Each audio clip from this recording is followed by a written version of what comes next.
BBAలో university second rank, third rank సాధించడం Sun International విద్యార్థులకే సాధ్యం. నమస్తే, తెలుగు వన్ న్యూస్ కి స్వాగతం. నేను రూపానాథెళ్ళ. సేవలో కర్ణుడు, రక్షణలో యోధుడు యార్లగడ్డ. ఆపత్ సమయంలో బాధితులను ఆదుకోవడం ఒకెత్తైతే బుడమేరు ముంపులో సర్వం కోల్పోయి దిక్కుతోచని స్థితిలో ఉన్న వారి అన్నార్తిని తీర్చడం మరో ఎత్తు. అది కూడా ఆ సహకారాన్ని ఒక ఆశీధార వ్రతంగా బాధితులు పూర్తిగా కోలుకొని ధైర్యంతో స్థైర్యంతో తమ జీవనం కొనసాగించేంత వరకు నిర్విరామంగా నిరంతరాయంగా కొనసాగించడం మామూలు విషయం కాదు. దానికి చిత్తశుద్ధి ఉండాలి, జనాలకు అండగా నిలవాలన్న సంకల్పం కావాలి, కొండంత మంచి మనసు ఉండాలి. అవన్నీ తనలో ఉన్నాయని ఆచరణలో నిరూపించుకుంటున్నారు గన్నవరం ఎమ్మెల్యే యార్లగడ్డ వెంకట్రావు. కానీ విని ఎరుకని రీతిలో బుడమేరు జనావాసాలను ముంచేసి విజయవాడ మహానగరం సహా గన్నవరం నియోజకవర్గంలోని పలు గ్రామాల ముంపునకు గురయ్యాయి. జనం నడుంలోతు నీటిలో బ్రతుకు కోసం పోరాడాల్సిన పరిస్థితి ఏర్పడింది. ఎలాగో ప్రాణాలు దక్కించుకోగలిగినా ఇల్లు మునిగి తినడానికి తిండి, త్రాగడానికి నీరు కూడా లేని పరిస్థితుల్లో బిక్కుబిక్కుమంటున్న దుస్థితి. సరిగ్గా ఆ సమయంలో నేనున్నానంటూ అండగా నిలిచారు యార్లగడ్డ వెంకట్రావు.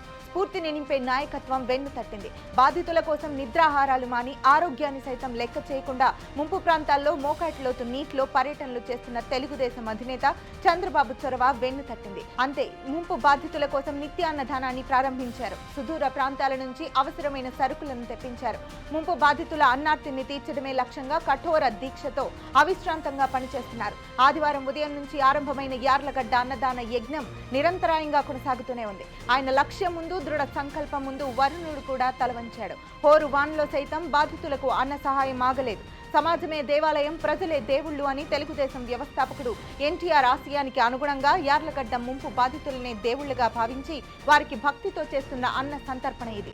సమయ పరిమితి లేదు, ఇంతమందికే అన్న నియంత్రణ లేదు. ప్రతి వరద బాధితుడికి ఆకలి బాధ తెలియకుండా ఆహారాన్ని అందించడమే ధ్యేయంగా కానూరులోని తన యార్లగడ్డ గ్రాండియర్ కళ్యాణ మండపంలో అన్నం వడ్డించి వరద బాధితులకు అందజేస్తున్నారు. ఈ మహాక్రతువు గత 9 రోజులుగా కొనసాగుతూనే ఉంది. సగటున రోజుకు 1,00,000 మంది చొప్పున ఇప్పటి వరకు దాదాపు 13,50,000 మంది బాధితులకు ఆహారం అందించారు. విజయవాడ స్టేడియంలోని ముంపు బాధితులకు అన్న సదుపాయం సరిగ్గా అందుతోందా లేదా, ఆహార పంపిణీ ఎలా జరుగుతోంది తదితర అంశాలన్నీ ఎప్పటికప్పుడు తెలుసుకుంటూ అధికారులకు అవసరమైన మార్గదర్శనం చేస్తూ యార్లగడ్డ నిర్విరామంగా శ్రమిస్తున్నారు.